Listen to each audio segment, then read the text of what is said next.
Baik, alhamdulillah. Sebelum memulai, yang kami muliakan ustadzuna di sini, masya Allah, dan Pak Awang sebagai kepala di sini, kepala di RT 04 beliau. Kalau tanpa beliau mungkin kita tidak bisa menanyakan apa-apa di sini. Entah bagaimana nanti ya anak buah di sini gitu ya. Tapi alhamdulillah, masya Allah, di depan ini hanyalah debu kata Pak Ustadz gitu kan. Jadi kita main debu-debuan. Tadi Ustadz Abu debu juga gitu kan. Jadi apa namanya? Yang jelas kita sama-sama bapak-bapak duduk di majelis ini, tidak ada yang ustadz, tidak ada yang apa namanya kiai, tidak ada yang punya ini punya itu. Pokoknya sama, kita sama-sama menimba ilmu, sama-sama sharing aja Pak ya. Nanti apa yang tidak bisa kita ketahui, kita tanya aja. Yang penting bapak-bapak ini datang ke sini dalam keadaan sehat dan penuh dengan senyuman yang manis. Sudah cukup itu Pak ya. Jadi kalau sudah senyum silahkan pulang ke rumah. Sudah cukup itu Pak sebetulnya. Jadi tanpa ngaji. Baik, alhamdulillah. Kita mulai bapak-bapak tadi, masya Allah ya. Kata Bapak MC kita ada 3 manusia gitu kan. Saya juga bingung 3 manusia siapa aja yang mau disebutkan. Jadi nanti bapak-bapak malam ini kita akan membahas judulnya apa Pak Ustaz? Saya aja ngasal ngetik aja. Judulnya coba 3 golongan ya. 3 golongan. 3 orang yang tidak akan masuk surganya Allah Subhanahu wa taala. Jadi kemarin tuh Pak baca-baca kitab gitu ya. Jadi kalau di hadis itu kan banyak, barang siapa yang begini-begini tidak akan masuk surganya Allah gitu kan, banyak hadis-hadis seperti itu. Namun setelah diteliti gitu kan, ada 3 ternyata paling berat sekali Pak. Yang Allah nanti 3 golongan ini yang Allah tidak akan pernah dia mencium baunya surga Allah Subhanahu wa taala. Bahkan Allah mohon maaf jijik sekali untuk memasukkan orang itu ke surganya Allah Subhanahu wa taala. Masya Allah. Siapakah itu? Ada yang bisa jawab? Bukan saya Pak.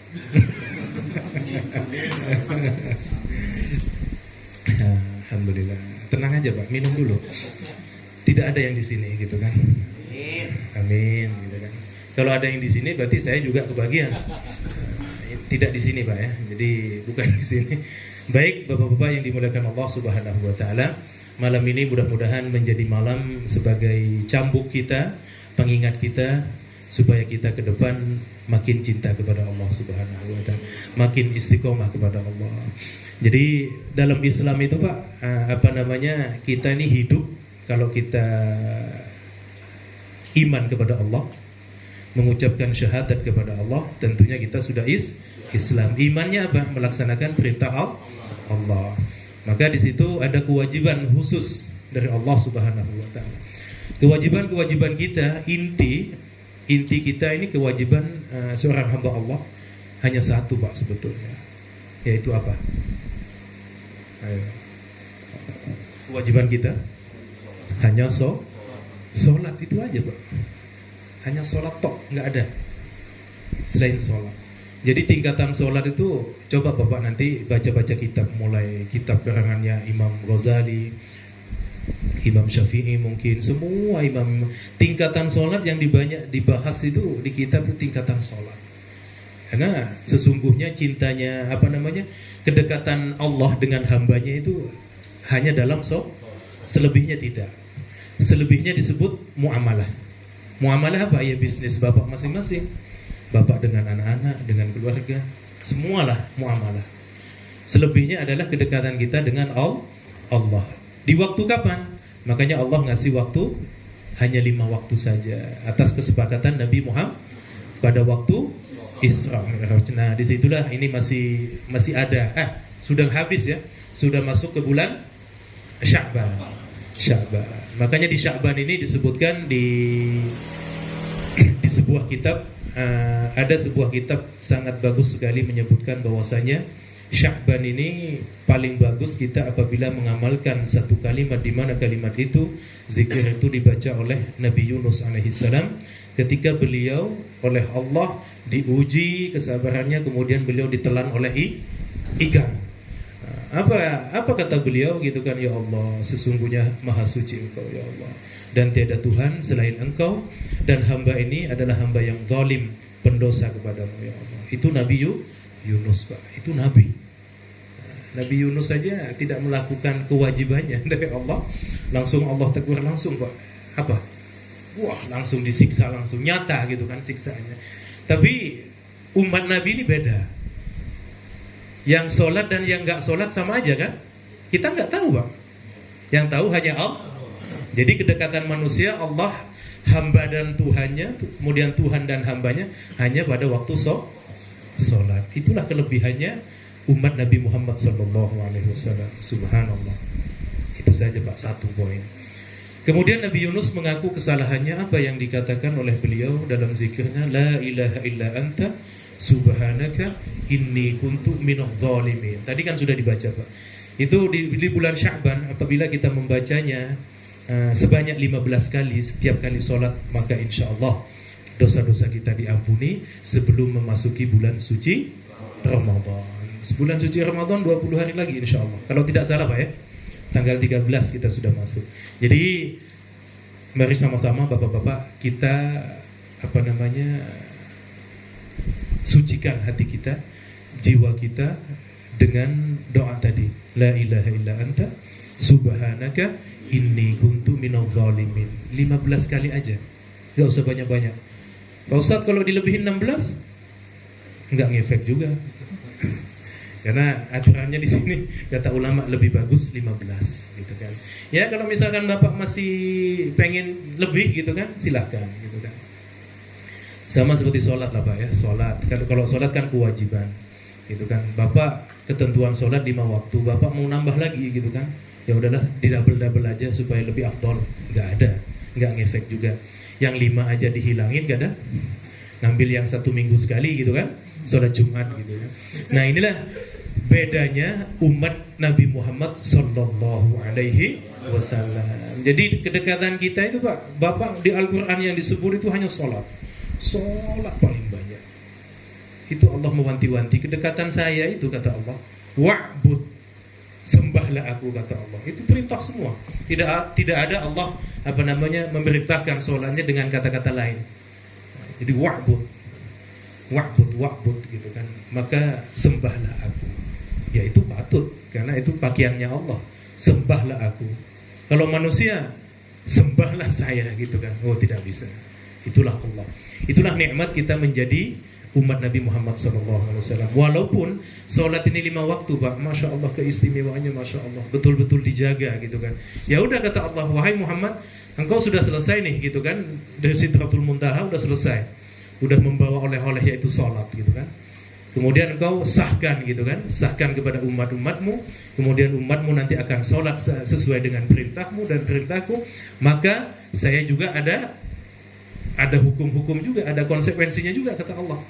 Nah, karena cuma sholat ini awalnya yang 50 rakaat, bukan waktu Pak, 50 rakaat. Sholat banyaknya gitu kan. Ada yang menyebut kadang di satu majelis 50 waktu gitu ya, 50 rakaat Pak. 50 waktu kebanyakan. Jadi 50 rakaat sholat kebayang jadi 5. Dipendekkan, dipangkas jadi 5. Dan 5 ini Masya Allah, kata Allah, jangan bangga dulu. Jadi jangan bangga dulu wahai Muhammad, kata Allah. Sesungguhnya 5 ini jauh lebih berat ketimbang yang 50. Bayangkan. Ayo flashback kita ke depan, ke belakang Pak. Coba kita sama-sama mengingat gitu kan. Kapan Bapak meninggalkan sholat?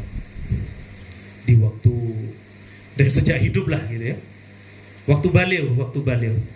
SD itu sudah baliu Pak ya.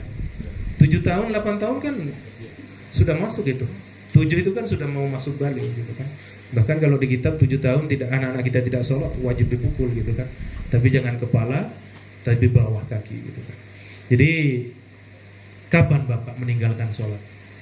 Di masa baliunya sampai sekarang ini Pak. Ayo. Banyak ya? Oke, itu diingat Pak dalam hati, ya Allah. Kita baca istighfar sama-sama kepada Allah. Astagfirullahaladzim. Itulah Pak sholat.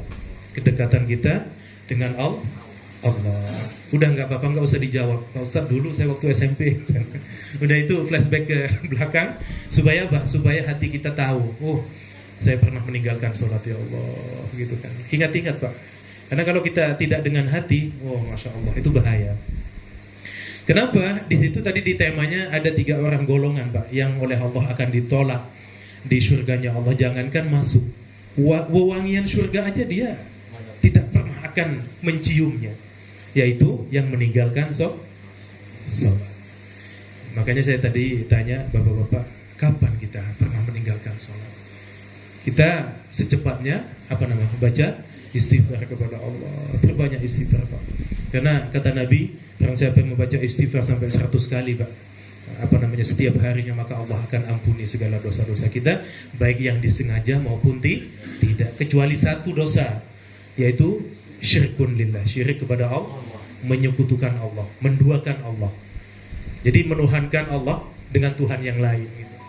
Itu bahaya gitu. Jadi itulah Pak sholat. Apabila kita meninggalkan sholat, masya Allah. Banyak di sini Pak disebutkan di kitab-kitab itu, masya Allah. Dalam hadis disebutkan oleh Imam Muslim, an Jabir radhiyallahu anhu qala Rasulullah sallallahu alaihi wasallam, inna bainar rajuli wa bainasy syirki wal kufri tarkus shalah. Jadi sesungguhnya di antara kita ini Pak, manusia, kata Nabi Muhammad, dan kemudian yang syirik kepada Allah, yang kufur kepada Allah, yang tidak mengakui Allah, hanya satu yang paling berat. Siapa? Yang meninggalkan sholat. Allah.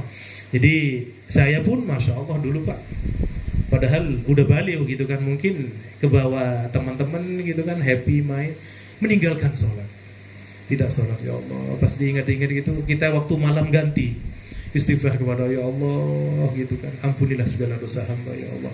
Jika Bapak nanti qadha sholatnya, misalkan mau qadha sholat, saya pernah enggak sholat selama 1 bulan, boleh enggak qadha sholat? Boleh saja, qadha lah. Jika tidak mampu, perbanyaklah fidyah, sedekah, fidyah ngasih apa? Kita dikasih kemampuan, punya rezeki yang banyak, ya kasih fidyah kita. Jika kita tidak mampu gitu kan. Karena kalau sholat tidak diganti Pak, urusannya dengan Allah langsung.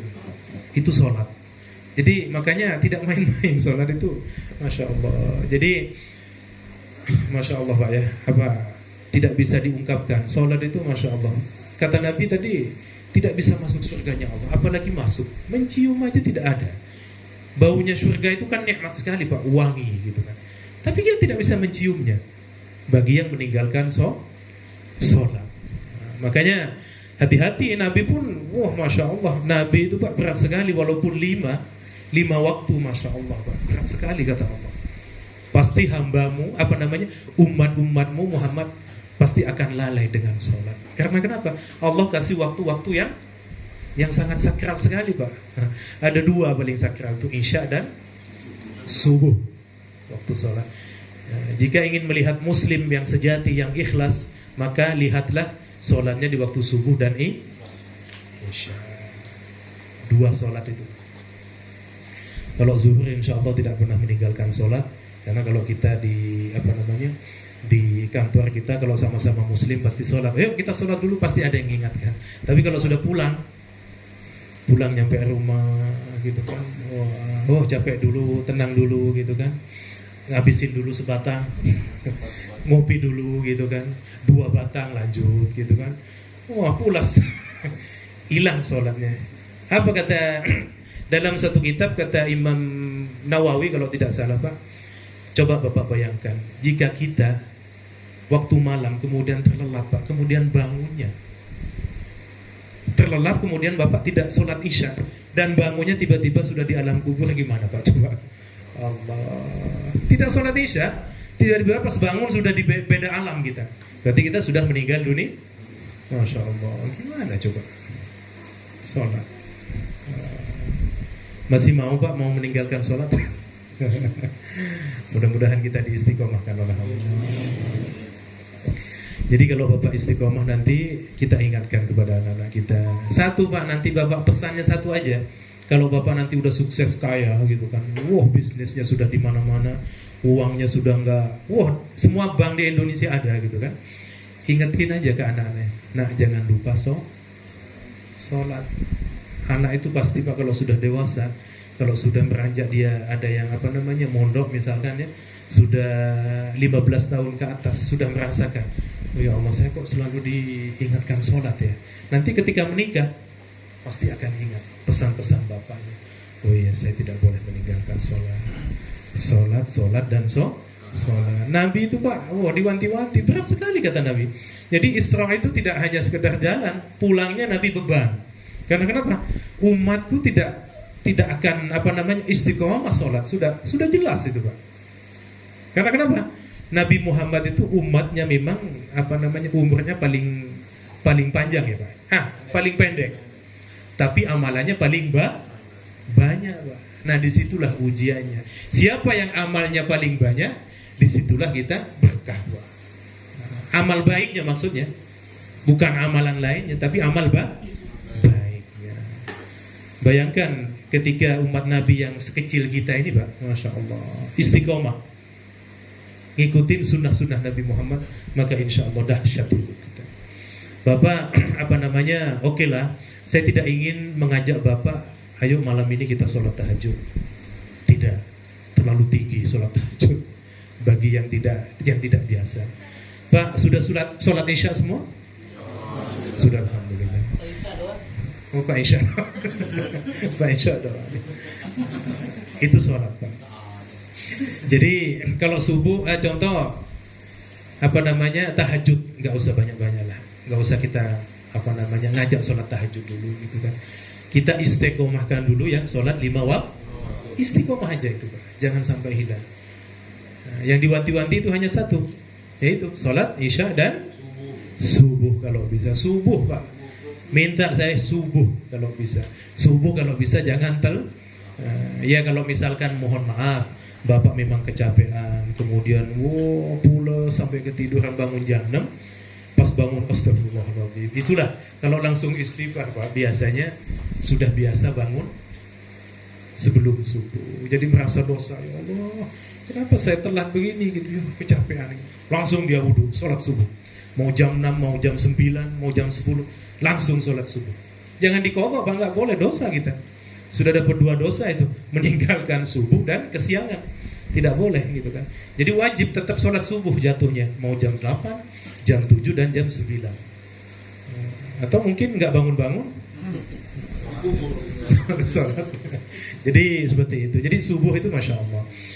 Subuh apabila kita langsung istighfar kepada Allah, maka Bapak hatinya sudah connectingnya lebih dekat dengan Allah Subhanahu wa Ta'ala. Tapi kalau Bapak sudah kesiangan, nyantai aja, "Ma, ada kopi nggak?" gitu kan. Duduk dulu sebatang. Habis itu ya wudhu, mandi gitu kan. Nyuci ini dulu gitu kan. Habis itu sholat subuhnya nanti digantinya jam 8, jam 9. Jadi nanti bapak-bapak yang kesiangan, yang ketiduran Pak, itu wajib langsung cuci tangan, kemudian wudhu, langsung sholat subuh. Tidak ada kata-kata subuh dikodok. Mau kodok subuh, langsung sholat subuh Pak. Langsung itu, waktunya subuh disitulah kalau bagi hamba Allah yang tadi yang ketiduran gitu kan. Jangan sampai ngutang, tidak boleh. Sholat tidak bisa diutang Pak, kecuali yang mohon maaf orang tua kita lagi keadaan sakit, tidak bisa sholat, maka itu ya anak-anak kita. Kalau nanti wali-walinya kalau mau kotor sholat. Tapi ada sebuah keterangan Pak, itu tidak wajib. Karena kenapa? Masalah sholat itu hambanya dengan Allah. Jadi ahli waris anak-anak tidak usah mengganti sholatnya, mewakili sholat. Kebayang Pak kalau misalkan orang tua kita setahun, Bapak yakin mewakili? Tapi boleh mewakili, datang ke satu pondok, satu majelis ulama. Contoh, ada tetangga kita nih, datanglah ke majelis ini. Pak Ustadz minta tolong dong, kotok sholat 1 bulan, orang tua saya sakit. Nanti dibagi 5 kali 30 kan Pak ya. Nanti saya bagi-bagi Pak Isya 10, Pak ini 10, semua kebagian. Tapi dengan syarat apa? Bidain. Apa Pak? Harus ada ujrohnya. Artinya apa? Ya jangan cuma nyuruh doang, istilahnya kan gitu kata ulama. Pak Ustadz pokoknya saya ikhlas gitu kan. Ikhlas doang. Terus saya nyuruh ke mereka gitu kan, ikhlas gitu.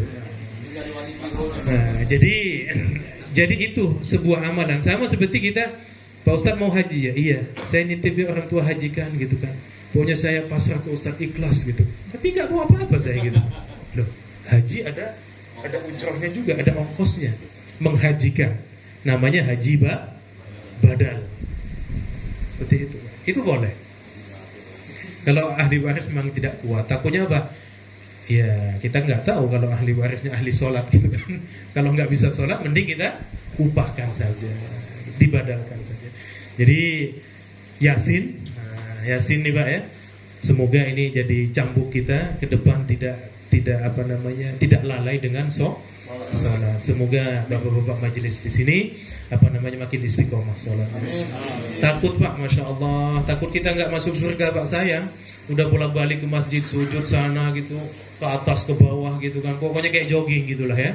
Ke atas ke bawah, doa, nangis, pulang. Wah, cium aja nggak surga gitu. Sayang. Berarti, tapi di sini Pak, hati-hati. Sholat tidak hanya sekedar sholat kata Nabi, tapi sholatnya yang syuhur, yang lillahi ta'ala. Kan ada ayat, Qul inna salati wa nusuki wa mahyaya wa mamati lillahi rabbil alamin. Itu dibaca di waktu sholat kapan Pak? Kok setiap hari? Setiap sholat di mana? Takbiratul ihram. Makanya sholat itu dimulai dari itu Pak. Qul apa Pak? Katakanlah, inna sholati, sesungguhnya sholatku, wa nusuki, ibadahku, wa mahyaya apa? Hidupku, wa mamati, dan matiku, lillahi rabbil alamin, pasrahkan kepada Allah. Bapak jadi pengusaha, punya anak buah, ya kan? Wah, pokoknya banyak anak buahnya. Bapak mau cuti, mau pulang ini anak-anak mau ngajak jalan-jalan gitu kan. Oh, udah saya titip gitu kan. Udah dipasrahkan. Tapi sholat Bapak tidak pasrah, asal sholat aja. Jangan sampai takbiratul ihram enggak dibaca Pak lagi sholat. Cuma sholat aja. Nunggu imam. Oh, imamnya bagus ya pas pulang. Imamnya bagus, bacaan bagus. Lumayan gitu kan. Kita kadang lupa mengabaikan takbiratul ihram kita. Tidak membaca qul inna sholati wa nusuki wa mahyaya wa mati lillahi rabbil alamin. Itu hati-hati.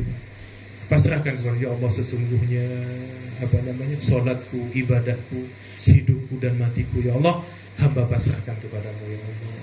Nah, itulah salat.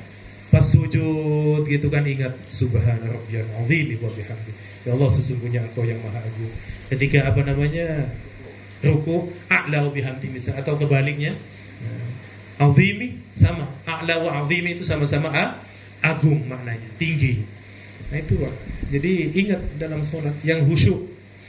Nah, biasanya kalau kita sholatnya khusyuk Pak, insya Allah itu jauh lebih indah ketimbang sholat yang tidak khusyuk. Karena kenapa? Kalau yang tidak khusyuk itu sholatnya ya biasa aja, tidak ada esensi kebahagiaan dalam hatinya. Yang penting saya kemas, yang penting saya nggak malu ke tetangga, nggak malu ke nggak malu ke teman-teman ngaji ngopi gitu kan. Udah diingetin sholat pakai kaos, sholatnya ini gitu kan. Ya udahlah, saya datang aja ke masjid. Yang penting menuhin masjid gitu kan. Tapi kalau khusyuk tuh beda biasanya Pak. Nikmat gitu kan. Jadi setelah assalamualaikum tuh nggak langsung pulang, minimal 5 menit nunggu dulu. Karena kenapa? Kita biasakan selesai salam itu Pak, biasakan kita zikir kepada Allah dulu. Biqadri subhanallah. Minimal subhanallah. Jika nggak ada kalimat lain gitu kan, subhanallah. Nggak apa-apa misalkan nggak mau ikut imam, zikir dan doanya itu bukan kewajiban Pak. Wajibnya di sholat. Jadi jangan nanti Bapak mohon maaf di majelis ini yang soleh-soleh semua, nanti ada bapak-bapak imam lagi imam lagi mimpin doa atau apa, ada yang sholat, ya nggak apa-apa. Itu kewajibannya masing-masing. Mereka minta kepada Allah, nggak usah usil kita. Wah, itu kayaknya beda mazhab ya. Imamnya doa, dia nggak ikut doa. Imamnya zikir, dia pulang sholat. Macam-macam. Pokoknya khusus majelis ini nggak boleh. Udahlah, semua punya ini masing-masing, Pak. Kita nggak usah ini. Yang salah itu bukan, Pak, di masjid imam lagi zikir kita makan kacang, makan ini, makan nasi padang, apalah dimakan di masjid. Nah itu bolehlah Bapak pegang kepalanya, Bapak ini nggak sopan di masjid, imam lagi baca ini baca itu gitu kan, malah makan, itu nggak sopan namanya, suul adab di masjid. Jadi sekali lagi Bapak-bapak, yuk sama-sama ingat dalam sholat, kul inna sholati wa nusuki wa mahyaya wa mamati lillahi rabbil alamin. Ada sebuah hadis nih, satu lagi Pak, Nabi Muhammad SAW, beliau bersabda dalam hadisnya, al-ahdu alladhi bainana wa bainahu. Jadi sebuah janji, jadi perjanjian antara kita dan semuanya, kata Nabi, umatku, bainahumus sholat, antara sholat juga, faman tarukaha faqad kafar, kata Nabi. Jadi dulu Nabi dikasih janji oleh Allah kepada umat-umatnya, Allah kepada hambanya, Allah kepada nabinya, antara sholat itu Pak. Tapi kata Nabi, apa? Barang siapa yang meninggalkan sholat faqad kafar, maka itu sudah kafir Pak. Sudah tidak mengakui Allah. Bayangkan kita hidup, hanya hidup saja, menikmati hak Allah aja, makan, minum gitu kan, sepuasnya di dunia, tapi tidak ingat Allah.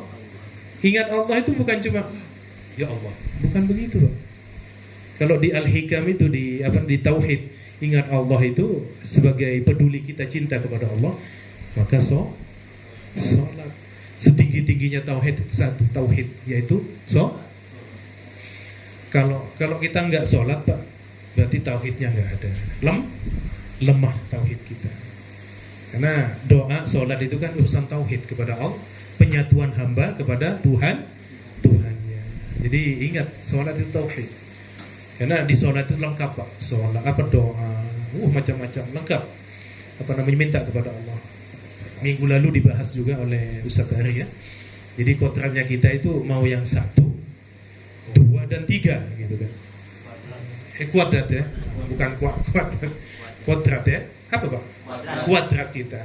Jadi 1 apa 2 apa 3. Yang dekat itu kalau kita lebih dekat ke Allah dengan sholat. Sholat Pak, sebetulnya sholat gitu. Bisa di backingnya dengan apa? Ingat kepada Al-Quran dan hadis. Jadi itulah, hanya sholat. Saya minta sholat supaya tidak masuk ke golongan yang 3 tadi. Pertama sudah kita sebutkan tadi, sholat. Orang yang meninggalkan sholat tidak akan pernah masuk surganya Allah. Bahkan Allah sangat jijik kepada orang yang tidak sholat. Nauzubillah min dzalik. Jadi ini jangan jadikan Bapak, wah kebetulan saya nggak sholat, baru ngaji malam ini gitu kan, ya udahlah besok nggak ngaji lagi, saya tersinggung gitu kan. Tidak Pak, ini hadis.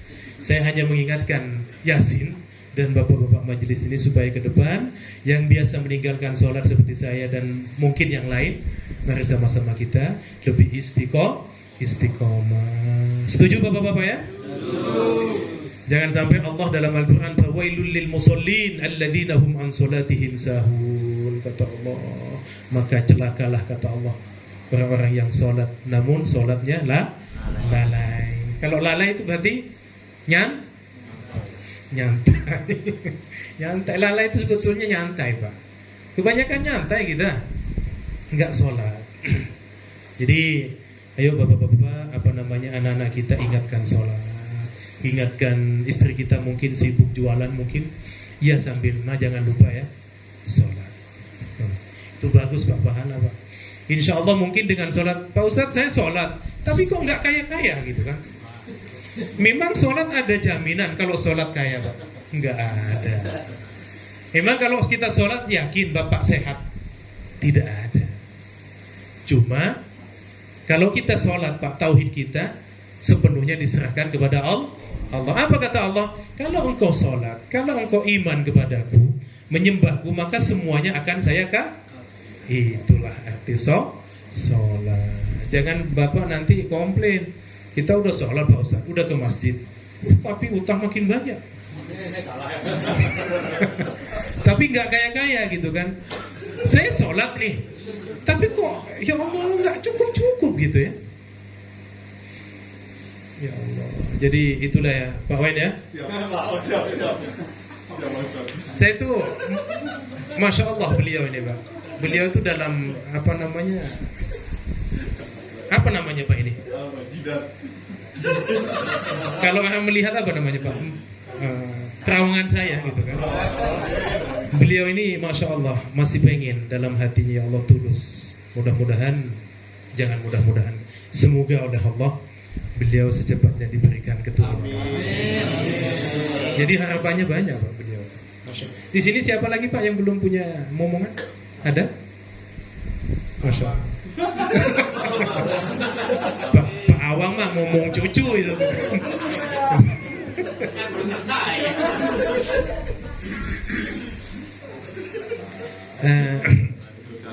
Iya Pak Wen, tenang. Saya doakan itu. Insya Allah. Kalau masih ada harapan minta kepada Allah, insya Allah Allah kasih Pak. Jadi nggak usah kecil hati. Allah itu maha segalanya gitu kan. Ya jangan sampai tadi kita komplain kepada Allah. Saya udah sholat nih Pak Ustaz, udah baca ini sholawat amalan, tapi kok gimana ini ya gitu kan. Akhirnya apa? Menyalahkan Allah. Jadi imannya, tauhidnya lemah lagi Pak. Kemarin Pak Pak Devin ya, pernah menanyakan ke Ustaz Ari kalau nggak salah, bagaimana ketingkatan iman kita itu kan kadang yazid wa la yanqus, kadang naik kadang turun gitu kan. Supaya istiqomah taubatan nasuha kita itu gimana gitu kan. Nah itulah Pak. Kita itu jangan sampai ketika ada masalah komunikasi dengan orang lain itu bahaya. Langsung limpahkan langsung kepada Allah dengan istighfar terlebih dahulu. Astagfirullahaladzim. Ya Allah, kok hamba ini sudah suudzon kepadamu ya Allah. Supaya naik lagi. Karena kalau kita nanti curhatnya ke yang lain Pak, bahaya. Takutnya apa? Yang kita datangi imannya juga yang bukan zada, bukan yang naik. Gitu kan. Akhirnya apa? Ya udahlah santai aja gitu. Santai aja. Udahlah, bawa ke mall aja, minum-minum apa kayak gitu kan, nyantai gitu kan. Wah, bukan makin zadah itu, tapi yang hangus sudah amalan kita. Gimana mau taubatan nasuha Pak? Coba. Jadi sekali lagi Bapak-bapak, jangan pernah kita suudzon. Kita sudah banyak amalan kemudian minta kaya, minta sehat, minta cukup segalanya. Penuhi dulu kewajiban Allah yaitu apa kata Allah? Maka akan saya penuhi segalanya. Setuju Bapak-bapak ya? Masya Allah, mudah-mudahan jadi ahli surga nanti Pak. Kita sama-sama ketemu. Oh Pak, ada di sini juga. Masya Allah, kita wah majelis ngopi di surga semua gitu kan. Wah, siapa tahu ini jadi doa Pak gitu kan. Jangan sampai nanti di majelis ngopi yang 10 masuk gini, lu kok di bawah gitu. Itu na'udzubillah min dzalik. Kita sama-sama memohon kepada Allah supaya ke depan nanti siapa tahu nanti Ustaz Abu manggil kita, sini aja Pak, pojokan masih kosong gitu kan. Yang ahli hisab. Jadi kitab-kitab itu lagi langka Pak. Ini mohon maaf mungkin seminggu lagi gitu ya, kehabisan. Nunggu seminggu lagi. Yang Al-Bidayah Al-Hidayah itu sama Al-Hikam lagi kosong, insyaallah seminggu lagi. Oke, sholat satu. Kemudian yang kedua, siapa Pak Isya? Golongan kedua. Musyrik ya. Betul. Yang kedua adalah durhaka kepada kedua orang tua Pak. Allah itu paling ganas dalam Al-Quran. Apa Pak menyebutkan? Dalam sholat itu dalam sholat Al-Quran sesungguhnya birrul walidain, menghormati orang tua, kedua orang tua itu wajib hukumnya Pak. Karena kenapa? Fala taqul lahuma kata Allah. Jangan sampai engkau kepada kedua orang tuanya mengatakan apalagi wala tanharhuma qaulan karima kata Allah. Uffin itu kan ya. Wala tanharhuma. Jangan sampai membentak, apalagi membentak. Nah, di sini di tafsirnya Pak dijelaskan, hati-hati bukan cuma. Jadi kalau dalam kalimat Al-Qur'an itu hanya jangan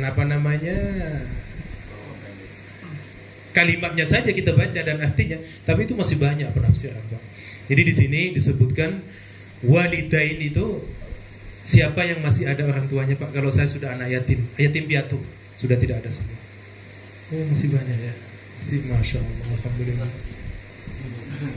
Kok segini, Pak? Satu ya, masih ada, Pak. Alhamdulillah. Kalau saya sudah tidak ada, Pak. Sudah yatim piatu. Sudah lama ya, yatim gitu ya. Jadi, Masya Allah, kalau ingat itu, jadi pengen doa terus ya, kedua orang tua.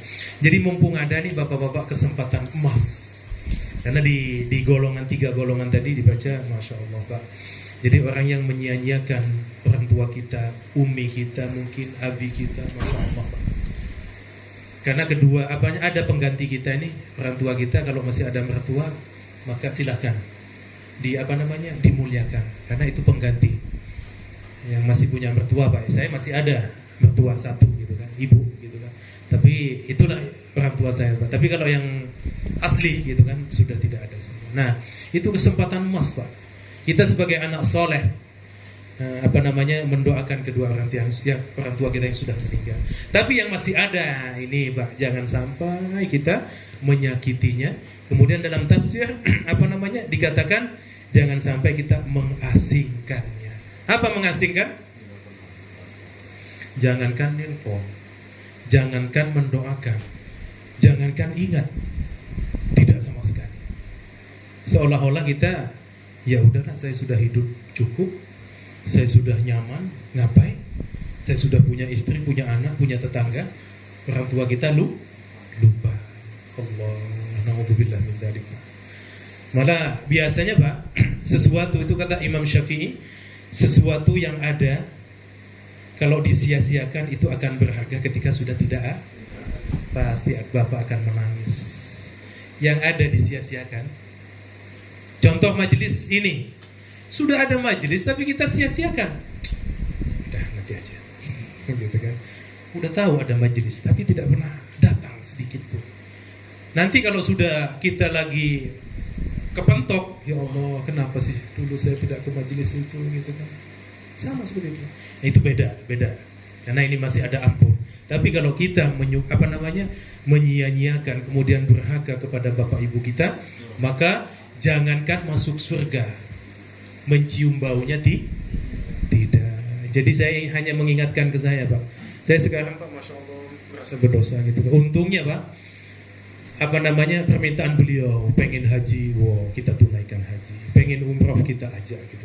Wah, kalau Bapak ini masih punya uang, masih punya harta, Pak, udahlah, Pak, mobil mungkin udah cukup. Mobil bisa beli, masa orang tua diumrohkan nggak bisa, Pak. Egois namanya kita itu. Tunaikan. Ketika meninggal kita puas, ya Allah, sudah menunaikan rukun Islam yang kelima. Sudah pas kita. Mungkin yang lain yang masih kita pikir, ya Allah, kenapa nggak bikin bahagia, kenapa nggak sama saya dulu gitu kan? Kenapa bukan saya yang ini gitu? Itulah kalau anak cinta kepada kedua orang tua kita. Kadang kita kebalik, Pak, mohon maaf gitu kan. Kebalik fenomena yang ada. Kita kadang lebih cinta kepada keluarga kita ketimbang orang tua kita. Na'udzubillah min dzalik. Itu jangankan masuk surga, baunya pun tidak. Na'natullah alaih. Karena orang tua lah, Pak. Kita sukses. Hati-hati. Ada kata-kata saya lihat di Facebook di mana gitu kan. Suksesnya suami karena doa istri gitu kan. Hati-hati, itu salah. Itu kan cuma kata-kata manis saja, Pak. Itu hoax. Ini saya ngomong di sini itu hoax. Belum pernah baca kitab. Hoax. Jadi fadhi, kalam fadhi. Kata orang Saudi, kalam fadhi. Fadhi, tidak ada manfaatnya, tidak ada faedahnya. Kita beda-beda kemasan. Suksesnya anak, Pak. Anak itu dilahirkan oleh ibu. Al-jannatu tahta aqdamil ummahat. Kemudian yang menafkahi ibu dan keluarga kita siapa? Bapak kita. Itu yang wajib kita muliakan juga. Dua-duanya itu, Pak, nanti di surganya Allah. Ketika Nabi Muhammad Isra melihat suatu kaumnya, umatnya gitu kan, nanya ke malaikat Jibril, ya Jibril, itu siapa gitu kan, yang disiksa oleh Allah dengan timah panas, dipasung dari bawah sampai tembus ke kepalanya. Ya Jibril, siapakah dia? Wahai Rasulullah, itulah siksaan bagi orang yang durhaka kepada orang tua. Selagi orang tuanya hidup disia-siakan, tidak pernah ingat. Jangankan melayani, tidak. Allah, itu Pak. Jadi dalam Isra itu seperti itu dilihat oleh Rasulullah SAW. Satu lagi mengenai sholat tadi, itu siapa ya Rasulullah? Apa? Ya Jibril, kata Nabi Muhammad. Siapa itu yang siksaan? Kepalanya di bawah, kakinya di atas. Pokoknya kalau kita ada baju kayak di rumah gitu Pak, itu siksaannya siapa? Yang meninggalkan sholat. Allah. Sampai dikatakan dalam satu riwayat, itu jauhnya Pak 1000 mil lebih. Jauhnya penciuman bau wanginya surga. Allah. Itulah Pak bahayanya sholat dan menyekutukan bukan durhaka kepada orang tua kita. Masih hidup aja kita melalaikan, tidak pernah dihajikan, diumrohkan. Mungkin itu terlalu tinggi Pak ya. Artinya kita dengan ngasih nafkah saja Pak tiap bulan, ini Bu tanda kasih sayang saya. Biasanya orang tua nggak minta Pak, nggak enakan kan? Beda Pak, saya sudah tahu merasakan. Umi dan Nabi itu sesen pun tidak pernah minta uang saya. Allah. Tidak, saya nggak mau. Cukup satu, doakan Umi. Wah Allah, itu Pak. Jadi kalau Bapak mau ngasih dengan ikhlas, boleh nggak Pak Ustadz tanpa seizin istri saya ngasih ke ibu saya? Boleh Pak tanpa izin. Itu haknya karena kita masih hidup orang tua kita. Jangan gitu kan. Suksesnya kita itu anak gitu kan, walaupun nikah itu pasti dalang pertamanya adalah orang tua. Karena Pak tidak ada orang tua mudah-mudahan setelah hijab kabul kan pasti nangis kan. Ketika sudah nikah, udah pulang dengan suaminya gitu. Mudah-mudahan ayah sukses. Tiap malam mendoakan, gimana ya anak saya, ya Allah, mudah-mudahan tidak ini, tidak itu. Gelisah. Sukses itu bukan istrinya yang mendoakan. Istrinya hanya ingat, alhamdulillah suami saya ganteng, mudah-mudahan happy, diajak jalan-jalan gitu kan. Ya pastilah. Coba Bapak tanya ke istri masing-masing setelah pulang dari sini. Ma tadi saya didoakan nggak? Lupa Pak, pasti ada yang begitu. Jadi kata-kata suksesnya suami ada di doa istri itu. Nah itu hoax. Yang netizennya jawab, kalau gitu nikah lagi gitu kan, supaya banyak yang mendoakan. Nambah lagi kayaknya. Itu hoax Pak. Itu nggak ada dalam kitab, dalam riwayat hadis. Jadi ini harus saya sampaikan. Tidak mau saya dijadikan kata-kata seperti itu. Orang tua itu mulia Pak. Bapak akan menangis, Bapak akan menyesal ketika beliau sudah meninggal. Masih hidup biasa lah Pak kita. Biasalah enjoy. Jangankan mau belikan apa gitu kan. Pak orang tua itu, Bapak ngasih ini aja tiap pagi, nggak usah gede-gede Pak. Masya Allah. Mudah-mudahan. Doanya panjang. Allah, saya itu. Allah. Kalau bisa kata orang tua itu saya sujud. Cuma ya nggak mungkin gitu. Saking bahagianya, ya Allah anak saya sukses. Sampai membelikan saya ini baju gitu kan. Sebetulnya nggak dikasih itu udah senang Pak. Dengan tengokin telepon, bahagiakan Allah. Saya tuh pengen seperti itu lagi gitu, tapi nggak bisa. Beliau sudah ada di hadapan Allah Subhanahu wa ta'ala. Hanya sebagai anak soleh kita mendoakan apa? Allahumma firlahu warhamhu wa'afihi wa'fu anhu. Ya Allah, ampunilah dosa-dosa kedua orang tua. Jadi Rabbi firli wali walidayya warhamhuma kama rabbayani shaghira. Kemudian ada doa Pak? Mendoakan orang tua itu selain itu anak soleh, idza mata ibnu adam in qata amalu illa min salatin, apa tadi? Waladun salih yad'ulah, sudah mendoakan kan? Kemudian sedekah jariah. Jadi Bapak nanti kalau misalkan mau mewakafkan apa, ini buat ibunda saya Ustaz misalkan. Banyak jemaah itu Pak. Kalau di Mekah, Ustaz minta tolong hajikan ibu saya. Kalau saya kan baru haji nih, nggak boleh menghajikan, membadalkan kalau belum haji. Jadi harus kedua kali hajinya, itu boleh gitu kan. Oke Bapak, Ibu nanti tawaf dan lontah jumrahnya sama saya gitu kan, di samping saya, supaya lebih afdal melihatnya. Ini hadiah buat Ibu gitu kan. Kemudian Pak Ustaz bacakan Yasin di depan Ka'bah. Banyak macam-macam Pak sebagai hadiah. Bacakan Yasin di depan Ka'bah, tapi bukan posisi di rukun Yamani. Di mana? di Multazam, yang pintu Ka'bah antara Hajar Aswad dan pintu Ka'bah itu Multazam, di mana doa di situ Allah akan kabulkan. Siapapun yang minta di situ Allah akan kabul, Pak. Di Multazam itu. Multazamun bi'atabik. Allah tidak ada hijab kepada hambanya yang doa di situ. Bahkan itu janji Rasul SAW kepada Siti Aisyah ketika haji wada. Ya Aisyah, kata Rasulullah, doalah engkau minta maupun tidak, doamu dikabul oleh Allah. Bayangkan, minta maupun tidak, enggak, minta aja dikabul. Bapak gini aja, depan Multazam, ngebayangin aja dalam hati, ya Allah pengen mobil, dikabul. Langsung di depannya ada mobil. Jadi minta maupun tidak, itu janji Rasulullah SAW. Jadi bapak-bapak, banyak amal jariah. Pak Ustaz belikan banyak dulu masjid-masjid, teman-teman Pak. Ada masjid nggak yang aktif gitu kan? Minta tolong belikan karpet yang paling bagus. Siap gitu kan? Oh, saya mah siap gitu kan. Seperti itu, masuk ke masjid, masuk kemana gitu kan. Jadi amal jariah Pak. Bapak mau ke masjid sini Al-Hijrah silahkan. Mau ngasih cat, mau ngasih apa gitu kan. Kebetulan mau bangun masjid kan, silahkan semen misalkan 1 kontainer, wah selesai masjid. Gitu kan. Jadi jangan nanggung, jangan cuma sekilo. Semen semua tambah besi gitu ya. Jadi begitulah Pak. Kemudian apa lagi Pak? Satu lagi? Bukan tadi doa, kemudian anak Adam kalau sudah meninggal apa yang amalannya?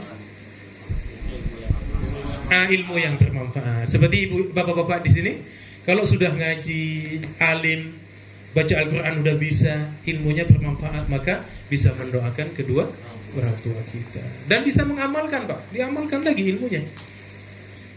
Kita kembali ke kedua tadi. Jadi orang tua, monggo sama-sama yang masih ada, hadiahkan yang paling baik. Jadi istri itu kan memang titipan Pak ya, titipan dari Allah.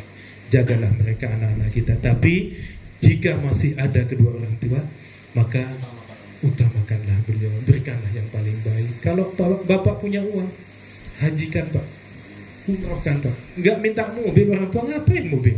Buat apa? Naik mobil juga udah biasa mungkin dulu gitu kan. Udah sepuh nggak mau apa ini nak gitu kan pasti. Saya tuh pengen anak saya itu dekat, nyapa aja, udah bahagia Pak. Masya Allah. Mudah-mudahan kita diampuni dosa-dosa kita oleh Allah Subhanahu wa Ta'ala. Udah waktunya sampai, masih banyak ini soal. Oke, langsung yang ketiga dulu. Nanti pembahasan tanya jawab. Yang ketiga, bapak-bapak yang dimuliakan Allah Subhanahu wa Ta'ala. Ini yang ketiga ini, yang kadang kita lupa Pak. Ketiga ini lumayan banyak di kalangan kita ini, cuma kadang kita mengabaikan.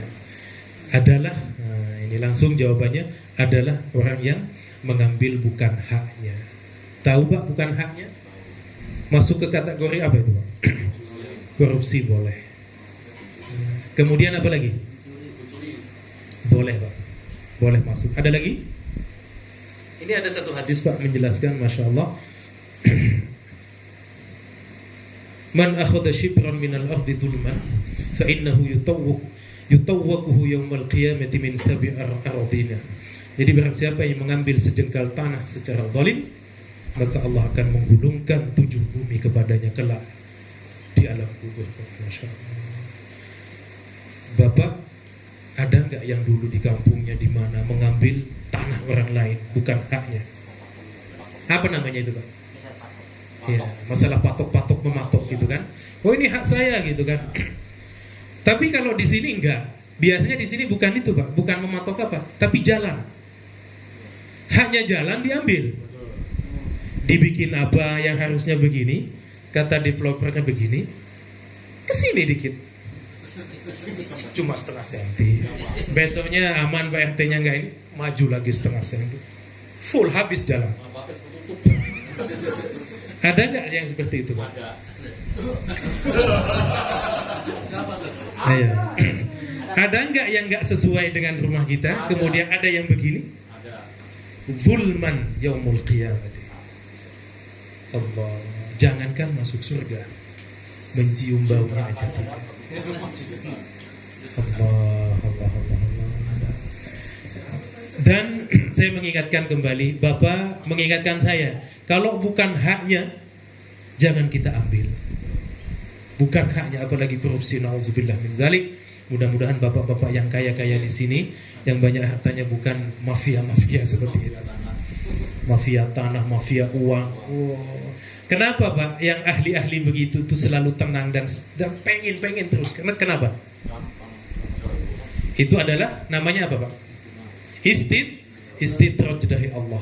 Karena kalau biasa ngambil Pak, ngambil segini biasanya, itu pasti pengen nambah. Ada dalam kitab sekepal pengen jadi dua kepal, tiga kepal, empat kepal, kalau bisa semua. Bahkan jabatan pun semua kalau bisa. Sama seperti bohong dusta itu kan, kalau dusta sekali Pak, pasti akan nyaman. Nggak ada pendusta itu benar Pak, nggak ada. Karena dia sekali istighfarnya nggak tulus, namanya pendusta. Disebut apa kalau dalam Al-Quran? Munafikin dan munafikin yukhadi'un Allah. Jadi fitrikil asfal. Jadi munafik itu oleh Allah kata Nabi, jauhlah engkau, takutlah engkau melebihi takutnya ketimbang daripada bahkan munafik. Kalau yang lain Pak nggak usah ditakutin, biasa. Saya takut ke hantu, biasa hantu Pak. Hantu zaman sekarang Pak takut sama manusia. Di videoin nama manusia. Kalau zaman kita dulu ngaji takut Pak, mati lampu ya Allah ngajak ini takut. Sekarang mah RT 05 iya. Di videoin nama Pak, di kasih CCTV gitu kan. Besoknya di stem, wah ada putih-putih, berarti ini hantu. Hantunya juga minta ampun, ya Allah, sesungguhnya pada zaman ini saya takut ya Allah. Anak-anak sudah megang semua. Hantu nggak, mana ada anak-anak takut hantu Pak, malam main. Nah itu. Jadi munafik itu jauh. Takutlah kepada orang munafik. Bahaya. Nah itu. Jadi di sini bapak-bapak saya mohon, kalau bukan haknya ke depan jangan sampai korupsi, jangan sampai mengambil hak-hak tanah. Contoh kata Pak RT, Pak mohon maaf ini batasnya di sini aja ya, nggak boleh gitu kan. Oh dibikin ke depan gitu kan. Pokoknya dibikin palang gitu. Enggak Pak, ini mau nanam pohon jambu misalkan sampai ke depan gitu kan. Itu nggak boleh Pak. Dengan alasan mau menanam pohon mangga, itu sudah mengambil. Jadi shipwreck, mengambil sejengkal. Sudah begini, Bapak sudah main begini nih, itu bahaya, tidak boleh Pak ya. Jadi mohon ke depan 3 ini kenapa? Ini hasil analisa Pak, paling banyak ketimbang yang lain masih diampuni oleh Allah. Astagfirullahaladzim gitu kan. Kita melakukan riba nih Pak, masih ada ampunan dari Allah asal kita taubat kan. Tapi kalau ini sudah hamil, mau tobat gimana? Udah diambil, udah dimakan.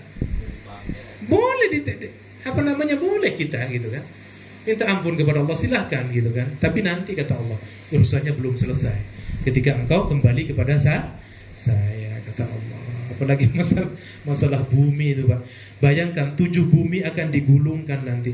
Jangankan menyebut merobuka siapa Tuhan. Bingung mau ngucapin. Yang ada hanya tanah uang. Mindsetnya gitu kan, malaikat dicuekin. Ma kita buka kata Allah. Apa kita? Susah jawabnya. Ada di laptop malaikat misalkan. Hitung-hitungannya gitu kan, sekian persen gitu kan. Jadi kalau bukan haknya, mohon jangan pernah kita. Yang sudah pernah Pak, taubatan nasuha saja. Masalah nanti diterima enggaknya oleh Allah, wallahu a'lam. Kita serahkan kepada Allah. Makanya yang 3 ini Pak, hasil analisa yang 3 ini Masya Allah di kitab, Masya Allah itu paling berat Pak. Karena kenapa? Itu sangu kita,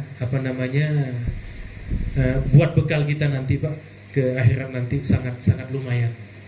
Meninggalkan sholat, mengabaikan kedua orang tua kita.